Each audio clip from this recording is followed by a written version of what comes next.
So, this is Cameron from 2C Eds. I'm going to talk about one of my favorite video games, the ElderScrolls 4, Oblivion. And we're going to go to the top 10 best things about this game.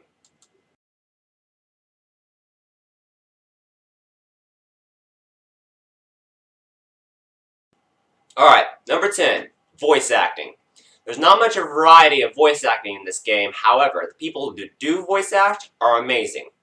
So, Patrick Stewart, Geek God, who also acts in Star Trek and plenty other films. He voice acts Uriel Septim, a great voice actor and great addition to this game to voice act this mighty emperor. Secondly, we have voice actors for certain characters that are only for main characters, such as Martin Septim. There's only one voice actor who voice acts for Martin Septim. Now, there is Webb Johnson. He also voice acts all of the Imperials. However, he voice acts certain voices for main characters, such as Lucien LeChance, which is a very dark character and one of the main leaders of the Dark Brotherhood. And it's really cool.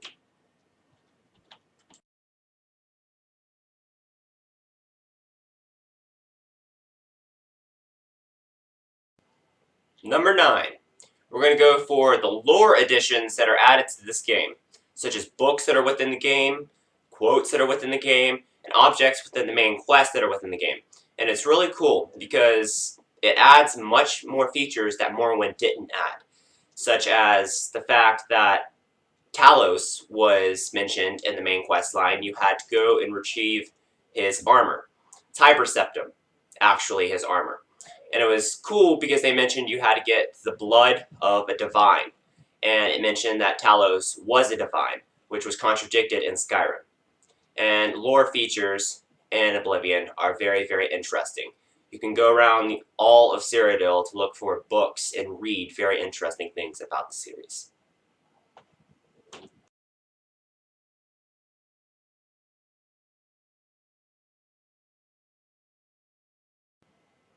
Alright, number 8, Knights of the Nine DLC. It's a really good DLC with some flaws. Now, you pretty much have to go retrieve the Crusaders' relics, which is much like the armor that the Crusaders wear in the Crusades. Now, after 1 hour of gameplay, there's a chapel attack. You have to go there, and a priest tells you that only a person with holiness, with no penalties against the divine, can wear these relics and destroy a god that is going against all that is good. So you have to go retrieve this armor, and I recommend that you do the Dark Brotherhood and the Thieves Guild beforehand, because like I said, you have to be holy to wear this. And with one kill, you are not able to wear this armor, because that is a strike against the divine. And however, this armor gives you really, really, really good attributes. Attributes such as when you have all of the armor and the sword immediately bumps your blade skill to 100 and makes you a master. And all of the armor gives you really, really good effects. The armor is great. I personally use this armor for the last Oblivion Gate and the end of the main quest.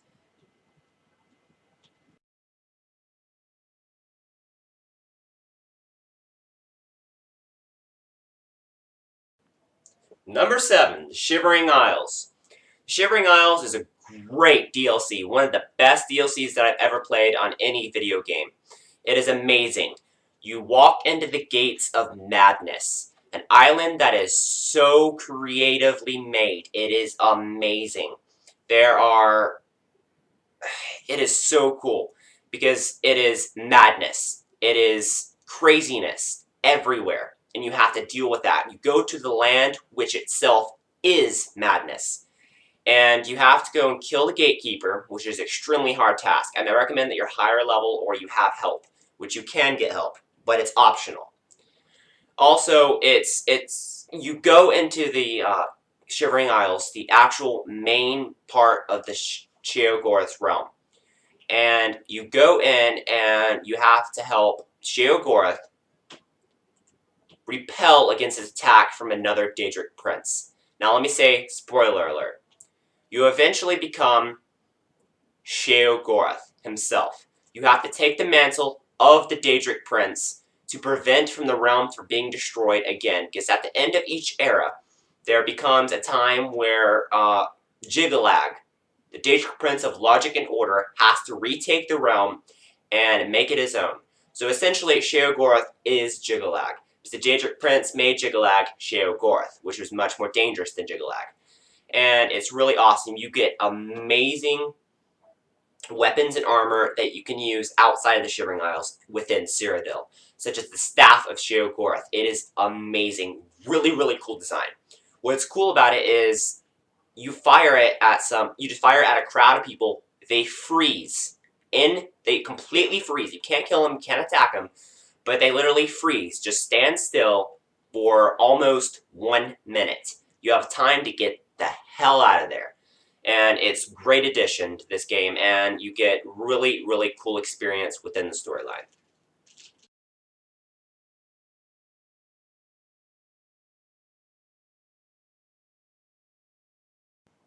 Alright, number 6, storyline. The storyline is amazing. Personally, I like the storyline a little bit, actually much better than Skyrim's storyline. Skyrim's storyline was amazing, but I love Oblivion. So you have to essentially walk into hell. You walk into the gates of Oblivion with the Daedric Prince, Mehrunes Dagon. He is destruction. You walk into hell. You are so badass. You go and shut down portals of hell. You literally walk into hell and shut it down. That is really cool, and it's amazing.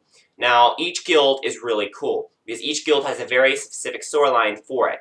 Now, there might not be as much action like there is, say for instance, Dark Brotherhood and Skyrim, it's action-packed, I loved it. There's a lot of action in Dark Brotherhood and Oblivion, but the storyline is very heart-wrenching. It's really cool. You get attached to certain characters who end up dying, or who end up living, and people you don't want to live end up living. And it's a really, really good story overall. And the Thieves Guild was really, really cool. You go and steal an Elder Scroll. You steal an Elder Scroll. One of the first times an actual Elder Scroll was tangible within the games. But the downfall is you never see the Elder Scroll again. And you become the leader of the guild in each one. And it's really, really cool. I recommend you play all the storylines. It is a great game. So, tune in for next week for the next top 5 or top 10 for the Elder Scrolls 4 Oblivion.